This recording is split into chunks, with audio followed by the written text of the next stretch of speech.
Good evening, everybody. Today we're going to be reading and studying from Genesis chapter 13. सबैलाई जय मसीह यो बेलुकी पख र हामी चाहिँ आज उत्पत्ति 13 अध्यायबाट केही कुराहरू हेर्नेछौँ।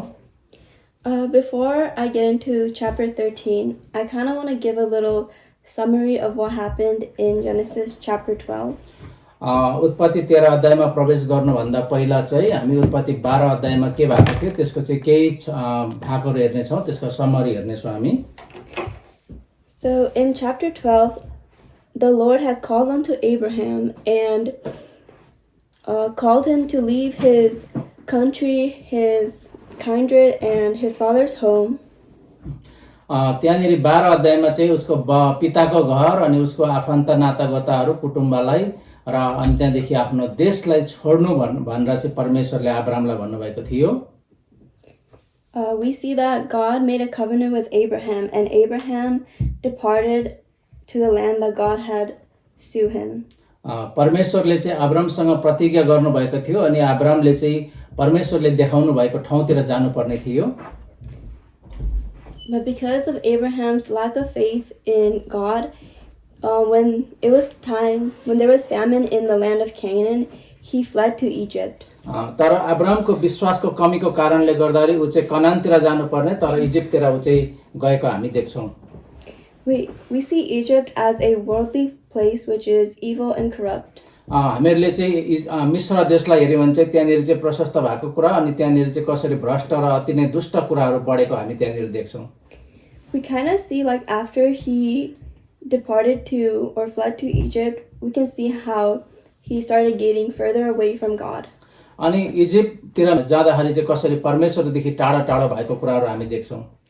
As he was going into Egypt, he was afraid for his life that the Egyptians might want his wife because she was fair. अनि जब ऊ चाहिँ मिस्रतिर जाँदै थियो ऊ चाहिँ त्यहाँनिर डराएको किनभने चाहिँ उसको पत्नी चाहिँ अति नै सुन्दरी भएको कारणले गर्दा मिस्रीहरूदेखि ऊ डराएको थियो त्यहाँनिर। So he told his wife to say that she was his sister. अनि उसको पत्नीलाई चाहिँ तिमीले मेरो मेरो बहिनी हो भनेर भन्नु भनेर हराएको थियो। Later we can see that the Pharaoh of Egypt took his wife. त्यस पछाडि चाहिँ हामीहरूले कसरी मिस्रको राजाले चाहिँ कसरी त्यहाँनिर उसको पत्नीलाई लगेको कुरा हामी देख्छौँ।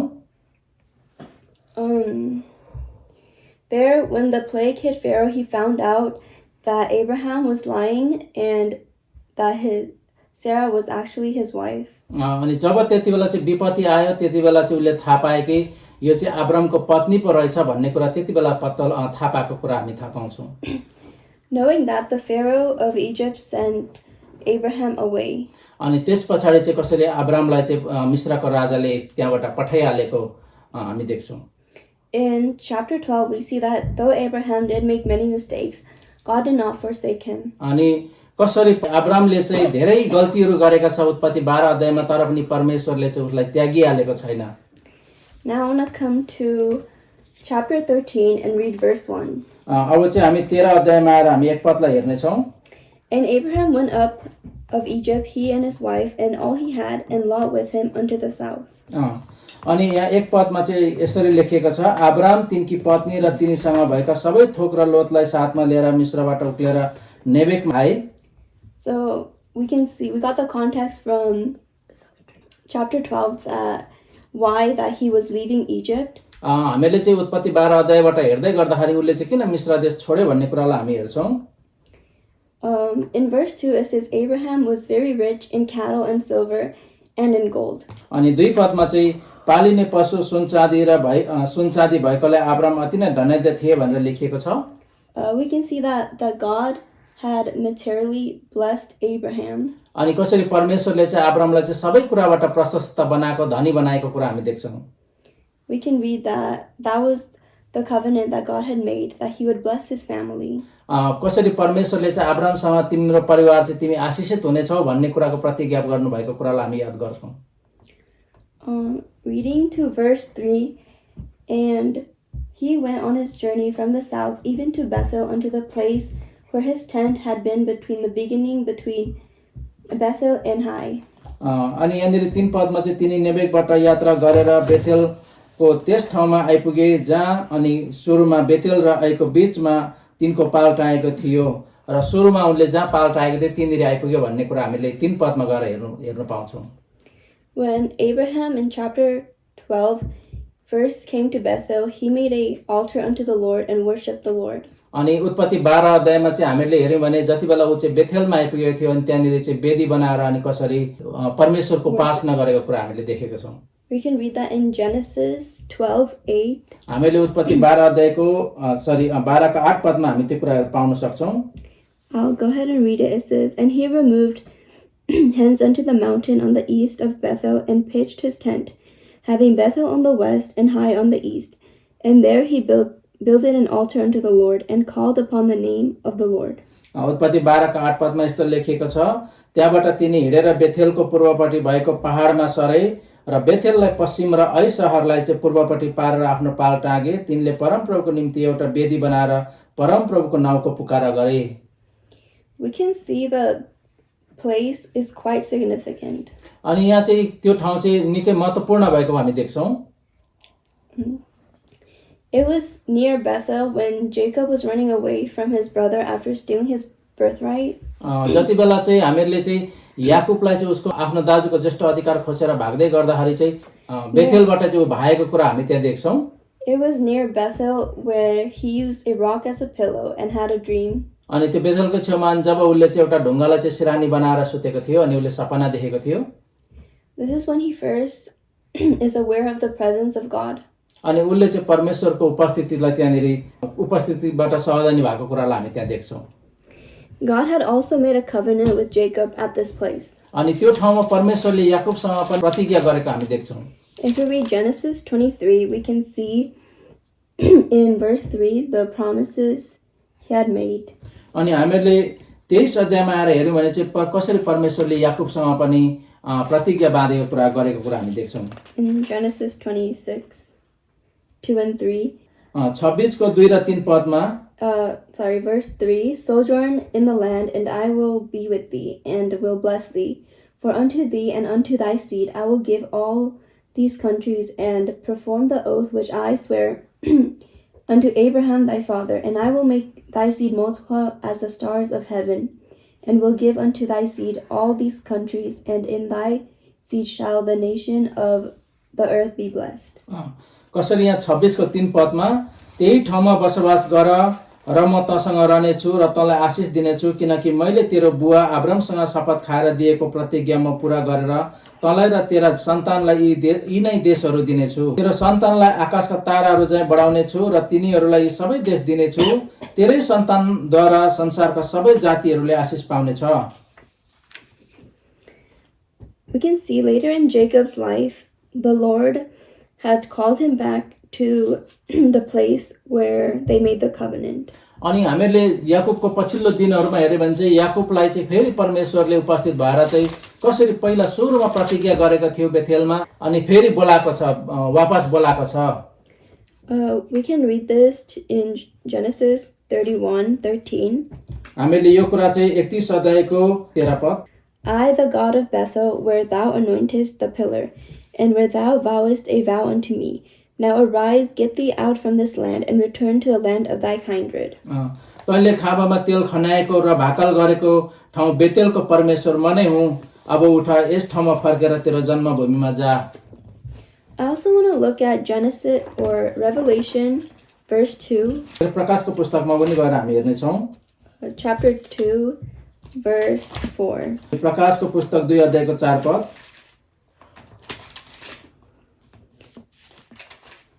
It says, "Nevertheless, I have somewhat against thee, because thou hast left thy first love." यहाँ के लेखिएको छ भने, तर तिम्रो विरुद्धमा मसित यो कुरा छ कि तिमीले तिम्रो पहिलो प्रेम त्यागिदिएका छौ। Here the Lord Jesus is saying to the church of Ephesus to return to the place where they first met God, or thy first love, which is God. यहाँनिर चाहिँ एफिससको मण्डलीले चाहिँ प्रभु यीशु ख्रीष्टले के भन्दै हुनुहुन्छ भने, तिमीले पहिला सुरुमा मलाई भेट्दा कस्तो थियो त्यो ठाउँमा फर्क भनेर यहाँनिर बताएको र उसले चाहिँ कसरी त्यो एफिससको मण्डलीले चाहिँ पहिलो प्रेम त्यागिसकेको अवस्थामा प्रभुले भेटेर चाहिँ फर्काउन चाहिरहेको छ। Here, looking at the examples above of the scriptures, we can see that God seems to call us back to the place of our beginning. यसरी शास्त्रमा हामीहरूले हेर्दा चाहिँ जब हामी चाहिँ हाम्रो सुरुको दिनमा चाहिँ परमेश्वरले जहिले पनि फर्काएर ल्याउन चाहनुहुन्छ. For us Christians, it is the beginning of our faith or walk with God. हाम्रो विश्वासी जीवनको ईसाई जीवनको चाहिँ पहिलो प्रेममा हामी जहिले पनि रहनुपर्छ. In the beginning of the excitement of knowing God, because sometimes we take that for granted. जब हामी पहिलोचोटि प्रभुसँगको एउटा घनिष्ठतामा आउँछौँ परमेश्वरलाई चिन्ने कुराको चाहिँ एक प्रकारको ग्यारेन्टेड कुराहरू हुन सक्छ. त्यसकारणले गर्दा हामी त्यो ठाउँमा आउनुपर्छ. Just as the Israelites were aware of the presence of God when he freed them from Egypt, later on they started to forget about God. जति बेला चाहिँ मिस्रबाट इजरायलीहरूलाई पनि निकालेर ल्याएको थियो त्यति बेला चाहिँ उनीहरू परमेश्वरको नजिकमा भएको तर पछिल्लो दिनहरूमा हेर्दै जाँदाखेरि चाहिँ परमेश्वरबाट टाढा टाढा भएको कुरा हामी देख्छौँ. Just as the Lord has said unto the church of Ephesus, let us also remind ourselves to go back to when we first met God. अनि यहाँनिर प्रकाशको पुस्तक 2 अध्यायमा चाहिँ एफिससले पनि कसरी पहिलो प्रेमलाई त्यागेको र त्यही पहिलो प्रेममा फेरि फर्किआउनको लागि प्रभुले बताएको कुरा हामी देख्छौँ. Let us never lose sight of what God has done for us. यसै कारणले हामीहरूले परमेश्वरले हाम्रो निम्ति के गर्नुभएको छ त्यो कुरालाई हामीले कहिले भुल्नु हुँदैन. I want to move down to verse 5 through 7. म फेरि 5 देखि लिएर 7 पदसम्म जानेछु उत्पत्तिको पुस्तक 13 अध्यायमा. And Lot also, which went with Abraham, had flocks and herds and tents, and the land was not able to bear them, that they might dwell together. For their substance was great, so that they could not dwell together. And there was a strife between the herdmen of Abraham's cattle and the herdmen of Lot's cattle. And the Canaanite and Perizzites dwelled then in the land. यहाँ 5 देखि 7 सम्म यस्तो लेखिएको छ. अब्रामको साथमा लागेका लोतको पनि भेडा बाख्रा र गाईबस्तुहरूका बथन र पालहरू थिए. त्यस जमिनले तिनीहरू दुवैसँग रहेको अवस्थामा धान्न सकेन, किनकि तिनीहरूका भेडा बाख्रा र गाईबस्तुहरूको सम्पत्ति यति ठुलो थियो कि तिनीहरू साथसाथै रहन नसक्ने भए. अब्राम र लोतका गाईबस्तुका गोठालाहरूको बीचमा झगडा भयो. त्यसबेला त्यस देशमा कनानी र परिज्जीहरू पनि बस्थे. We can see the division of Abraham and Lot here. यहाँनिर चाहिँ हामीले कसरी अब्राम र लोत छुट्टिएको विभाजन भएको कुरालाई हेर्छौँ. Lot was a lot like a son to Abraham since his father had died and he had journeyed with Abraham since. यहाँनिर चाहिँ हामीले कसरी लुत चाहिँ कसरी अब्रामको आफ्नो छोरा जस्तो थियो, किनभने उसको बाउ मरेको समयदेखि नै अब्रामले नै उसलाई देखरेख गरेका थिए. You can see that God had not just made Abraham prosperous, but also he had made Lot also prosperous. यहाँनिर चाहिँ हामीले के देखिरहेको छौँ भने परमेश्वरले अब्रामलाई मात्रै प्रशस्त दिनुभएको कुरा हामी देख्दैनौँ. अब लुतसँग पनि प्रशस्त परमेश्वरले आशीष दिएको कुरा हामी यहाँ देख्छौँ. I want to read in Genesis 14:14. हामी 14 पदलाई हेर्छौँ उत्पत्तिको पुस्तक. And when Abraham heard his brother was taken captive, he armed his trained servant born in his own house 318 and pursued them into Dan. 14 पदमा यस्तो लेखेको छ. अब्रामले आफ्नो नातेदारलाई कैद गरेर लगेको कुरा सुनेर आफ्नो घरमा जन्मेर तालिम पाएका 318 जना दासहरूलाई साथमा लिएर उनीहरूलाई दानसम्म खेदेर गए. We can see that Abraham had about 318 men. यहाँनिर हामीले चाहिँ अब्रामसँग चाहिँ 318 मानिसहरू हामी देख्छौँ यहाँनिर. We can infer that Lot also might have a large number of men also. अनि यहाँनिर चाहिँ कसरी हामीले लुतसँग पनि ठुलै संख्यामा चाहिँ मानिसहरू थिए भन्ने कुरा हामी बुझ्छौँ. This verse gives you an idea about how many people were with Abraham. यो पदले चाहिँ अब्रामसँग कति मानिसहरू थियो भन्ने कुराको हामीलाई ज्ञान दिन्छ. With both of them combined, the land was not enough for both of them, and it started conflict between their men. अनि यहाँनिर चाहिँ कसरी जमिनहरू चाहिँ उनीहरूलाई प्रशस्त नभएको यसकारणले गर्दा उनीहरूको बीचमा चाहिँ कसरी झगडा भएको कुराहरू हामी देख्छौँ. So Abraham decided to separate from Lot. अनि अब्रामले चाहिँ कसरी लुतसँग अब अलग लिने त्यहाँबाट छुट्टिने कुरा सोच्यो.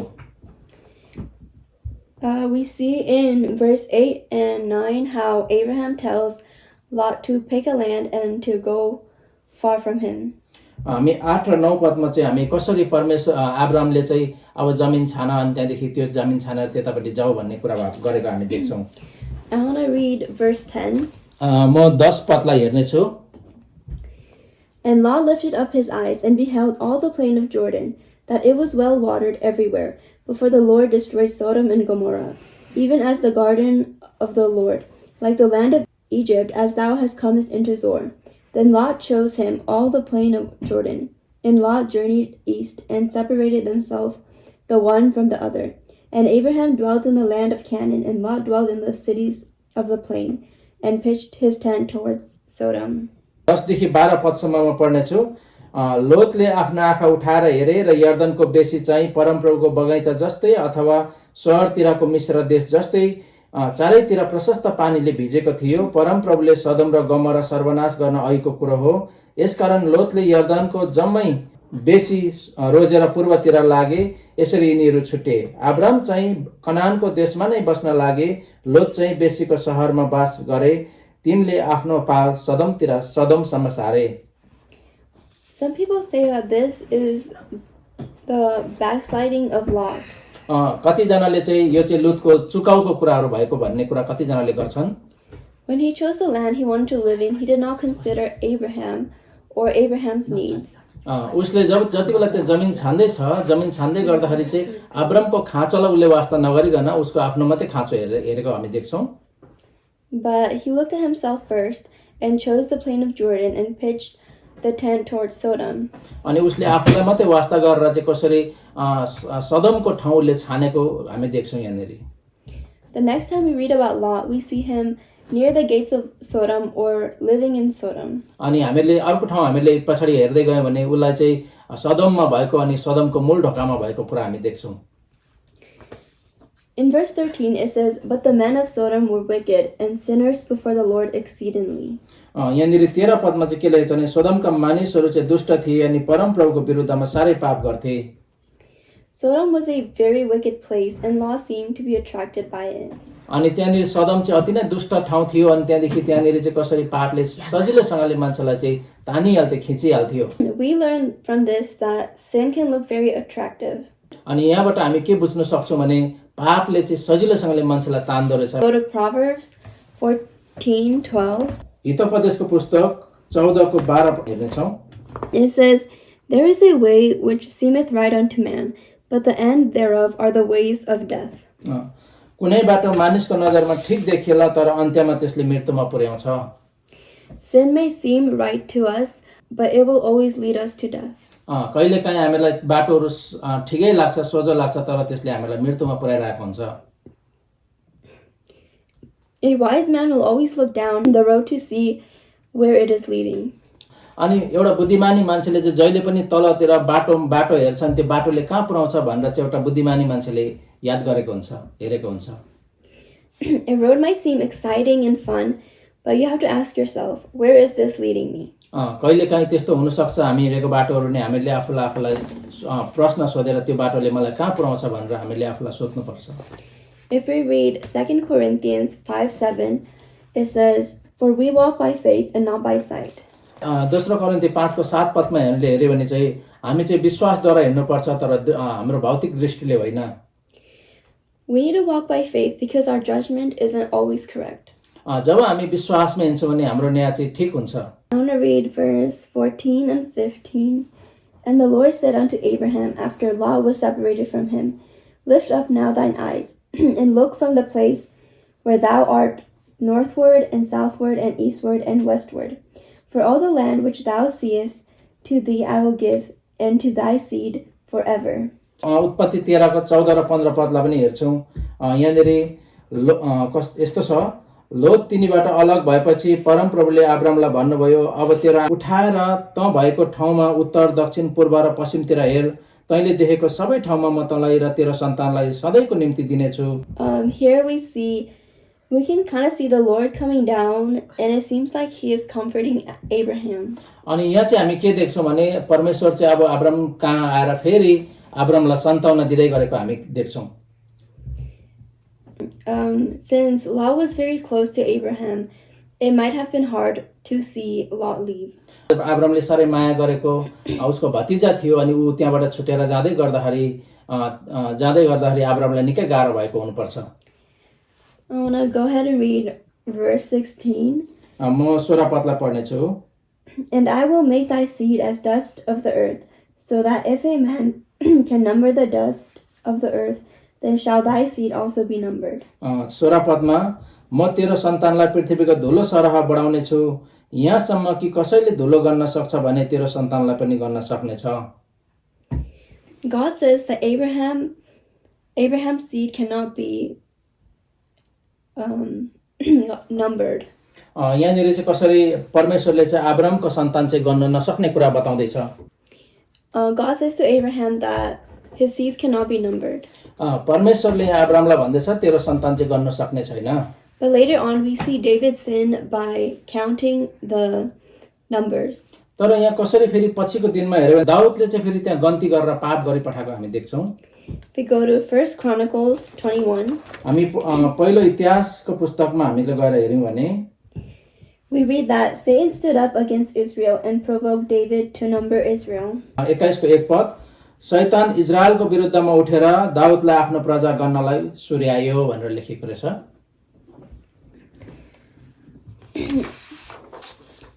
We see here that God did not want a census taken. Census is like the count of the population. Wanted taken of his people. यहाँ हामीले सेन्सस गरेको कुरा देख्छौँ। यहाँ सेन्ससमा चाहिँ जब मानिसहरूको चाहिँ गन्ती गर्नुपर्ने कुरा हामी देख्छौँ। So God brought judgment against Israel because of David's sin. यहाँ चाहिँ कसरी दाउदले चाहिँ त्यो संख्या गनेको कारणले गर्दा दाउदले पाप गरेको कारणले गर्दा परमेश्वरले चाहिँ त्यहाँ न्याय गरेको देख्छौँ हामी। If we read 1 Chronicles 21:15, it says, God sent an angel unto Jerusalem to destroy it, and as he was destroying it, the Lord beheld and repented unto him of the evil. 15 पदमा चाहिँ पहिलो इतिहास 21 को 15 पदमा र परमेश्वरले यरुशलेम विनाश गर्न एउटा स्वर्गदूत पठाउनु भयो, तर तिनले त्यो नाश गर्न लाग्दा परमप्रभुले त्यो देखेर त्यस सर्वनाशदेखि मन बदलेर ती नाश गर्ने स्वर्गदूतलाई भन्नुभयो, अब भयो तिम्रो हात थामा। सबै बेला ती स्वर्गदूत यबुसी अरौनका खलाको छेउमा उभिरहेका थिए। If we keep reading down, which we will not for time, but David does tell God to stop and repents. अनि यहाँनिर हामीले अझै तल हेर्यौँ भने अब हामी त्यो समयको खातिर हेर्दैनौँ, तर यहाँनिर चाहिँ कसरी हामीले पढ्दै गयौँ भने चाहिँ परमेश्वरले चाहिँ त्यहाँलाई अब रोक्नु, अब तिनीहरूलाई सर्वनाश नगर्नु र तिनीहरू सबै पश्चातापी गरून् भन्ने कुरा यहाँ हामी देख्छौँ। Since then they have not taken a census in Israel. त्यहाँदेखि चाहिँ हामीले इजरायलमा चाहिँ कहिले पनि फेरि सेन्सस गरेको देख्दैनौँ। But everyone had to put a shekel into a treasury and they would count the shekels. त्यसको साथै चाहिँ उनीहरूले चाहिँ सेकल चाहिँ एउटा कुनै पनि ट्रेजरी बक्समा हाल्नु पर्थ्यो अनि त्यहाँदेखि तिनीहरूले चाहिँ तिनीहरूको संख्या निकाल्नको लागि चाहिँ त्यो shekel गन्थ्यो। We can see that even when God told them not to do something, they twisted God's word and still in a way they're still doing it. परमेश्वरले केही कुरा नगर्नु भनेको कुराहरू हुन्छ, तर पनि मान्छेले चाहिँ त्यहाँनिर कसरी त्यो कुराहरूलाई चाहिँ बाङ्गटिङ्गो बनाएर चाहिँ त्यो कुराहरू गरिरहेको हामी देख्छौँ। I want to go ahead and read the last two verses of Genesis chapter 13. हामी उत्पत्तिको पुस्तक 13 अध्यायको अन्तिम दुईटा पदहरू हामी पढ्ने छौँ। Verse 17, Arise, walk through the land of the length of it, and the breadth of it, for I will give it unto thee. Then Abraham removed his tent and came and dwelt in the plain of Mamre, which is in Hebron, and built an altar unto the Lord. यहाँ 17 र 18 पदमा उठ देशको चारैतिर जा, किनकि म तँलाई दिनेछु। तब अब्रामले आफ्नो पाल सारेर हेब्रोनमा भएको माम्रेको फलाटको रुखहरूमा आए। त्यहाँ आएर तिनी त्यही बसोबास गर्न लागे। त्यहाँ परमप्रभुको निम्ति तिनले एउटा वेदी बनाए। To kind of know where this place is, you can go forward 400 years when Joshua and Caleb were spying on the land. अनि यो कुरा बुझ्नको लागि चाहिँ 400 वर्ष जस्तो अगाडि गएर जति बेला चाहिँ कालेब र यहोसु चाहिँ त्यो भेट लिनु गएको थियो, they went to see if the land was fertile, and they picked a cluster of grape, and it was so big that they needed 2 people to carry it. अनि जब तिनीहरू चाहिँ त्यो देशमा पुगेर चाहिँ त्यहाँ हेरेको थिए, त्यति बेला चाहिँ त्यो जमिन चाहिँ यति धेरै उब्जनी भूमि रहेछ, अनि त्यहाँनिर चाहिँ फलेको फलफुलहरू बोक्नुको लागि 2 जना मान्छे चाहिँदो रहेछ। So just to give a little context on where that place was. यो ठाउँको विषयमा थोरै हामीले बुझ्नुको लागि चाहिँ God did not speak to Abraham when Lot was around. परमेश्वरले कहिले पनि अब्रामलाई यो विषयमा बोल्नु भएन जब लोत चाहिँ उसँगै थियो। But after Lot had left, God called unto Abraham and continued his plan for Abraham. अनि जब लोत चाहिँ अब्रामसँग छुट्यो, परमेश्वरले चाहिँ अब्रामसँग उहाँलाई गरेको प्रतिज्ञामा फेरि सुरु गरेको हामी देख्छौँ। If we read in Genesis chapter 12 verse 1, Now the Lord has said unto Abraham, Get thee out of thy country and from thy kindred and from thy father's house into a land that I will shew thee. हामीले 12 को 1 पदमा हेर्यो भने परमप्रभुले अब्रामलाई भन्नुभयो, तेरो देश र तेरो कुटुम्ब तेरो तथा तेरो पिताको घरबाट निस्केर जुन देशमा म तँलाई देखाउँछु त्यहाँ जा। God had told Abraham to leave his country, his relatives, and his father's house. परमेश्वरले चाहिँ अब्रामलाई उसको देश, उसको पिताको घर र उसको कुटुम्ब र उसको नातेदारहरूबाट छुटेर निस्केर आइज भनेर भन्नुभएको थियो। But Abraham did not leave. तर अब्रामले चाहिँ त्यसो गरेन, उसले आफ्नो सबै कुरालाई छोडेन। He stayed with his father until he died. अनि उसको बाउसँग चाहिँ ऊ बाउ नमरिन्जेलसम्म बाउसँगै बस्यो। The time of Abraham's life, that period of time when God called him but he did not leave, sometimes is called the waste years in Haran. अनि त्यहाँदेखि उसलाई चाहिँ जति बेला परमेश्वरले बोलाउनु भएको थियो त्यति बेला उसले झट्टै नआएर चाहिँ केही समय चाहिँ हारानमा आएर बसेको हामी देख्छौँ। This is his plan for Abraham, because God had told him to come by himself. अनि परमेश्वरले चाहिँ अब्रामलाई एक्लै आउनु भनेर भनेको थियो। भतिज र उसको बाउसँग आएको कारणले गर्दा परमेश्वरले त्यो प्रतिज्ञा चाहिँ कन्टिन्यू गरेको थिएन, निरन्तर गरेको थिएन। Even after Abraham's father died, he still journeyed with Lot, who was his relative. जब उसको अब्रामको बाउ चाहिँ मरेको थियो तरै पनि उसको नातेदार लुतसँग ऊ बसिरहेको थियो। It was after Lot, how we read in chapter 13, that God continued his plan for Abraham. जब हामीले चाहिँ उत्पत्ति 13 अध्यायमा चाहिँ हामीले लोतसँग ऊ छुट्टिसके पछाडि चाहिँ अब्रामसँग गरेको प्रतिज्ञामा फेरि कन्टिन्यू गरेको कुरा देख्छौँ। We can also see how from later in chapter 12 to the beginning of chapter 13, how Abraham was not necessarily connected with God. अनि हामीले 12 अध्यायको कुराहरूलाई हेर्दै आएर उत्पत्तिको 13 अध्यायको सुरुको कुराहरूमा हेर्यो भने परमेश्वरले अब्रामसँग त्यहाँ डिल गरेको कुरा, व्यवहार गरेको कुरा हामी देख्दैनौँ। The end of the chapter 13, we see that Abraham had built an altar unto the Lord. अनि 13 अध्यायको अन्तिममा आएर चाहिँ कसरी अब्रामले चाहिँ वेदी बनाएको कुरा हामी देख्छौँ। That is my Genesis chapter 13. यो चाहिँ मेरो उत्पत्ति 13 अध्यायको अध्ययन आज तपाईहरुको बीचमा। Thank you for listening. धन्यवाद सबैले सुन्नुभएको लागि।